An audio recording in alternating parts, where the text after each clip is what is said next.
Miss হবে না আপনার পছন্দের টিভি শো। দেখুন জি5 অ্যাপে একদম ফ্রি।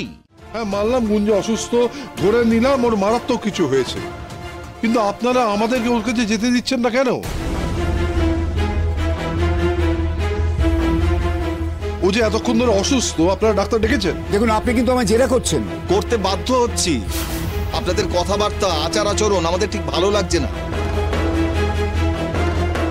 আপনারা এই প্রশ্ন করতে পারেন, কিন্তু আমি উত্তর দিতে বাধ্য নই। কি করছো তুমি? কি করছো তুমি? তুমি ওনাদের উপর চিৎকার করছো। এই তুই আবার কেন এখানে? চল চল ভেতরে চল। না দাদা, আমি চলে গেলে হবে না। আচ্ছা, ওনাদের কি দোষ বলো তো? কি দোষ ওনাদের? ছেলের বিয়ে দিতে এখানে এসেছিলেন, হ্যাঁ? লগ্ন পেরিয়ে যাচ্ছে, প্রশ্ন তো করতেই পারে। তার জন্য ওনাদের অপমানিত হতে হবে? ঠিকই তো বলেছেন ওনারা। সত্যিটা তো আমরা লুকিয়ে যাচ্ছি। আমরা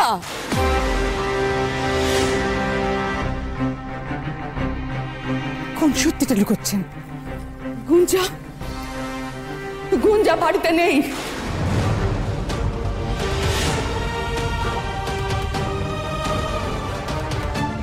কি উল্টোপাল্টা কথা বলছো তুমি? যাও, ভেতরে যাও। এই তুই আয়, আয় আমার সাথে। দাদা, এই অন্যায়টা করো না। এই অন্যায় তুমি করতে পারো না।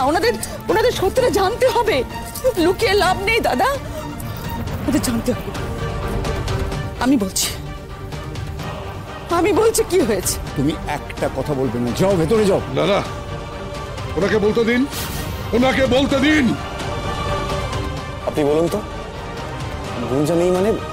গুঞ্জা বাড়িতে নেই? ও কোথায়? তোর গুঞ্জা পালিয়ে গেছে শ্রেয়াসের সঙ্গে।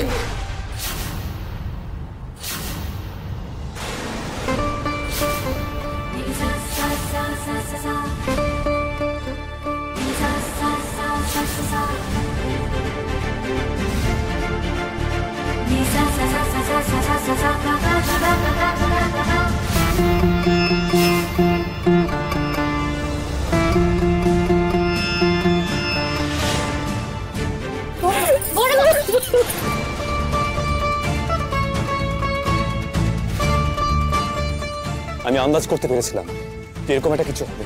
আমি তো আগেই বুঝেছিলাম যে ছেলেটা সুবিধার নয়। আমি আন্দাজ করেছিলাম। মাঝে মাঝে মনে হয়েছিল কিছু একটা গন্ডগোল ওদের মধ্যে আছে, কিন্তু তারপরে ভেবেছি এটা কি করে সম্ভব? রোদ্দুর আর গুঞ্জা দুজনের মধ্যে এতদিনের ভালোবাসা, এতদিনের সম্পর্ক, এটা হতে পারে না। আমি একবার ভেবেছিলাম, জানো রোদ্দুর, আমি সমস্ত কিছু তোমাকে খুলে জানাই, কিন্তু বিশ্বাস করো আমি মুখ ফুটে বলতে পারিনি তোমাকে কথাটা। কিন্তু বিশ্বাস করো রোদ্দুর, আপনারা বিশ্বাস করুন, আমি কিন্তু আমার মেয়েকে অনেকবার বুঝিয়েছি, কিন্তু লাভ হয়নি। আমি বুঝলাম আপনি রোদকে মুখ ফুটে কিছু বলতে পারেননি, কিন্তু আমাকে জানাতে পারতেন না? বলুন, আমি কি করে বলি বলুন তো? আমি কি করে বলি?